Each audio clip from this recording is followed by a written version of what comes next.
আজকে আমি এসেছিলাম একদম নতুন একটি জায়গায়, শ্যাম্পান ক্যাফে ও রেস্টুরেন্ট। হ্যাঁ, আজ ছিল তাদের গ্র্যান্ড ওপেনিং আর সেই উপলক্ষে ছিল জমজমাট আয়োজন। এবং গাইস, ওখানে যেয়ে দেখা হয়ে গেল রিমাস ডেইলি ব্লগস আপুর সাথে। তো আজকের ভিডিওটি অনেক ধামাকা হতে চলেছে, সো ভিডিওটি পুরো দেখার অনুরোধ রইল। সো হ্যালো গাইস, আসসালামু আলাইকুম, দিস ইজ মি সাজিয়া আক্তার। কেমন আছেন সবাই? আশা করছি অনেক ভালো আছেন। আল্লাহর রহমতে আমিও ভালো আছি। আজ বিকেল করে চলে গিয়েছিলাম হরিপুর পদ্মা গড়াই মোহনাতে। সেখানে একটি নতুন রেস্টুরেন্ট ওপেন হবে আজ, আর এটি দিয়েছে কুষ্টিয়ার ছেলে ইটস কাব্য আর তার দুই বন্ধু মিলে। তারা অনেক দিন ধরে প্ল্যান করে এটি দিয়েছে। এই রেস্টুরেন্টটি হচ্ছে হরিপুর ব্রিজ পার করে সোজা পার হয়ে চলে আসতে হবে অটো বা ভ্যানে করে, কিংবা আপনাদের নিজস্ব যানবাহনে চলে আসতে পারে। এটিকে কুষ্টিয়ার মিনি কক্সবাজারও বলে, তাই বলা যায় যে কুষ্টিয়ার মিনি কক্সবাজারের সামনেই এই ক্যাফে। ওখানকার পরিবেশ অনেক ভালো ছিল।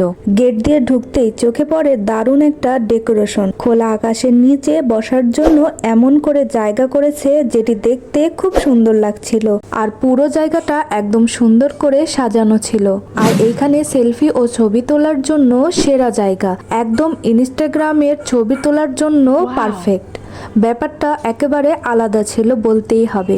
বন্ধুদের নিয়ে কিংবা পরিবার নিয়ে ঘুরতে এলে এমন একটা প্লেস সবসময় খুঁজে ফিরি, আর শ্যাম্পান ক্যাফে ও রেস্টুরেন্ট ঠিক সেই জায়গায় হতে চলেছে। এখানে পাওয়া যাচ্ছে চা, কফি ও বিভিন্ন চাইনিজ আইটেম। তোমরা যারা এখনো যাওনি, আমি বলবো একবার ঘুরে এসো। ভালো খাবার, সুন্দর পরিবেশ আর এক কাপ চা বা কফিতে জমে যাবে আড্ডা।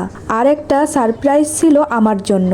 আমি দেখা পেয়েছি কুষ্টিয়ার সেলিব্রিটি ব্লগার রিমা আপুর সাথে। উনি নিয়মিত ডেইলি ব্লগ করেন, আর বাস্তবে ওনাকে দেখে আর কথা বলে অনেক ভালো লাগলো। হ্যালো এভরিওয়ান, এটা হচ্ছে ছোট আপু।